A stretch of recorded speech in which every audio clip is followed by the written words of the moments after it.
الحمد للہ وکفی وسلام علی عبادہ الذین اصطفی اما بعد۔ محترم ناظرین، السلام علیکم ورحمۃ اللہ وبرکاتہ۔ اس سے پہلے جو بات آپ حضرات کی خدمت میں آئی وہ یہ تھی کہ سیرت کا مطالعہ کیوں ضروری ہے، نبی کی سیرت کو جاننا کیوں ضروری ہے۔ ابھی ہم اس کی شروعات کرنے جا رہے ہیں۔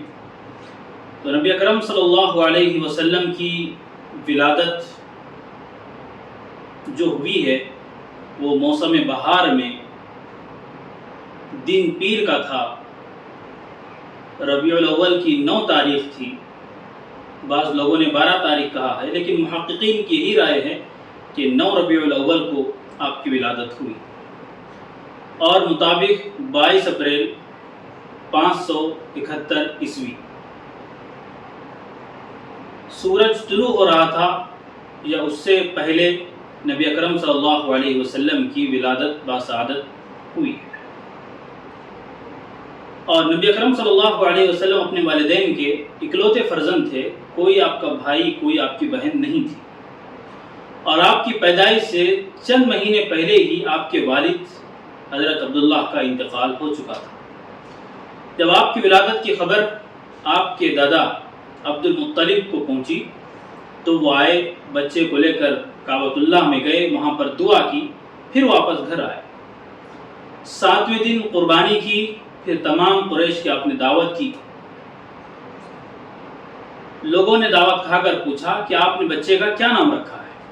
تو عبد المطلب نے کہا اس کا نام محمد ہے۔ لوگوں نے تعجب سے پوچھا کہ آپ اپنے پرانے ناموں کو چھوڑ کر، جو مروجہ نام ہے ان ناموں کو چھوڑ کر آپ نے اس نام کا انتخاب کیوں کیا؟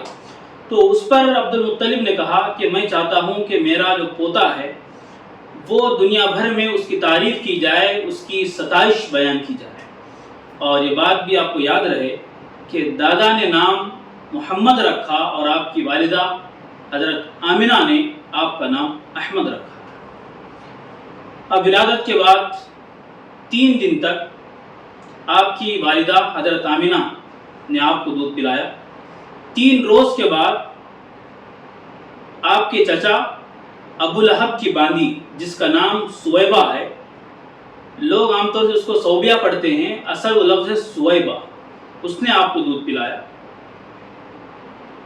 اور اس کے بعد چند روز کے بعد عرب میں یہ ماحول تھا کہ شہروں کے بچے، شریف گھرانوں کے بچے، رؤساء کے بچے دیہات میں بھیج دیے جاتے تاکہ ان کی وہاں پر اچھی طرح پرورش ہو، اور بھیجنے کا ایک مقصد یہ بھی ہوتا تھا کہ دیہات کے ماحول میں رہیں گے، وہ جو بالکل صاف ستھرا ماحول رہتا ہے شہر کے مقابلے میں، اور عرب کی جو خصوصیات ہے وہ اس سے محفوظ رہتی، اور بچے اس سے فصاحت اور بلاغت وہاں پر سیکھتے۔ یہ اس کا ایک مقصد ہوتا تھا بچوں کو دیہات میں بھیجنے کا۔ تو اسی دوران قبیلہ حوازن کی چند عورتیں مکہ آئی بچوں کی تلاش میں، تو تمام نے اپنے اپنے بچے لے لیے، جس کو اپنی نگرانی میں لینا تھا لے کر چلے گئے۔ تو حضرت حلیمہ سعدیہ جب آئی ہوں تو وہاں پر کوئی بچہ نہیں تھا سوائے محمد رسول اللہ صلی اللہ علیہ وسلم کے۔ آپ نے ان کو لینا چاہا تو معلوم ہوا کہ بچہ یتیم ہے، تو پھر وہ اس سے کترانے لگی، پیچھڑنے لگی، لیکن آپ کی والدہ نے، بی بی آمنہ نے درخواست کی کہ آپ اس کو لے لو، اس کا جو ہوگا ہم انشاءاللہ اس کا انتظام کر لیں گے۔ تو پھر وہ کوئی بچہ ہاتھ بھی نہیں تھا اور خالی ہاتھ جانا بھی مناسب نہیں تھا، تو مرتے کیا نہ کرتے، تو حضرت حلیمہ نے نبی اکرم صلی اللہ علیہ وسلم کو لیا اور وہاں سے چلی گئی۔ اب جانے کے بعد جیسے ہی نبی اکرم صلی اللہ علیہ وسلم کو انہوں نے لیا تو ان کی ہر چیز بدل گئی۔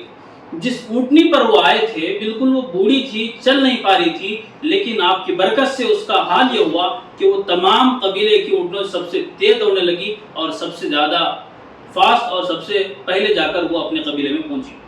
اس کے بعد بے شمار معجزات وہاں پر پیش آئے کہ جو ان کی بکریاں تھیں ان تمام کی بکریوں کے تھن جو تھے اس دودھ سے بھر گئے۔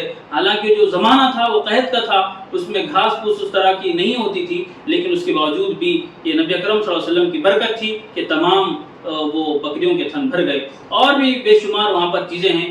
2 سال کے بعد حضرت حلیمہ سعدیہ نے حضرت صلی اللہ علیہ وسلم کو واپس کرنے کے لیے مکہ تشریف لائیں، پھر وہاں پر درخواست کی بی بی آمنہ سے کہ میں اور ان کو مزید اپنے پاس رکھنا چاہ رہی ہوں، تو پھر یہ لے کر آپ کو واپس اپنے قبیلے میں گئی۔ پھر جب نبی اکرم صلی اللہ علیہ وسلم 4 سال کے ہوئے تو اپنے ایک بھائی جو اپنے رضائی بھائی تھے، حلیمہ سعدیہ کے جو بیٹے تھے خاص، اور نبی اکرم صلی اللہ علیہ وسلم کے رضائی بھائی تھے، ان کے ساتھ بکریاں چرانے گئے تھے۔ تو عمر 4 سال کی تھی، تو وہاں پر واقعہ پیش آیا شق صدر کا، کہ 2 فرشتے جبرائیل اور میکائیل علیہ السلام آئے اور آ کر آپ کے سینے کو چاک کیا، اس میں سے دل نکالا اور دل کو چاک کیا، اس کے اندر سے کچھ چیزیں تھیں اس کو نکال کر اس کو اچھی طرح دھویا، پھر دل کو وہیں پر رکھ دیا اور اس کو سی کر چلے گئے۔ اور جو آپ کا بھائی تھا وہ دیکھ کر گھبرا گیا اور دوڑتا ہوا گھر آیا، آ کر کہنے لگا کہ میرے قریشی بھائی کے ساتھ 2 لوگ آئے ہیں، پتہ نہیں اس کا سینہ چاک کیے ہیں۔ تو یہ سنتے ہی حلیمہ سعدیہ ان کے شوہر حارث بن عبد العزیٰ بالکل ان کے ہوش اڑ گئے، وہ بھاگتے ہوئے آئے اور آ کر محمد صلی اللہ علیہ وسلم کو سینے سے چمٹایا اور کہا کہ بھئی یہ تو بہت بڑی بات ہے۔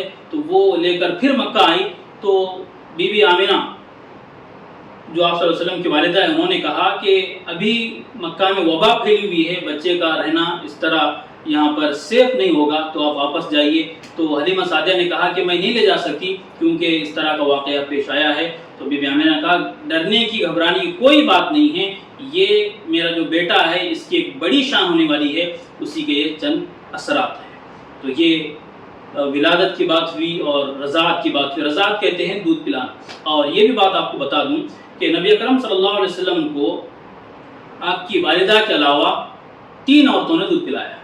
ایک حضرت حلیمہ سعدیہ ہے، دوسری ابو لہب کی بانجی سویبہ ہیں، تیسرے کا نام بھی آتا ہے کتابوں کے اندر لیکن وہ مشہور نہیں ہے، 2 ہی مشہور ہیں، ایک سویبہ، دوسری حلیمہ سعدیہ۔ تو انشاءاللہ اس کے بعد نبی اکرم صلی اللہ علیہ وسلم کے دادا اور آپ کی والدہ کا جو انتقال ہوا اس کا تذکرہ اگلے ایپیسوڈ میں کیا جائے گا۔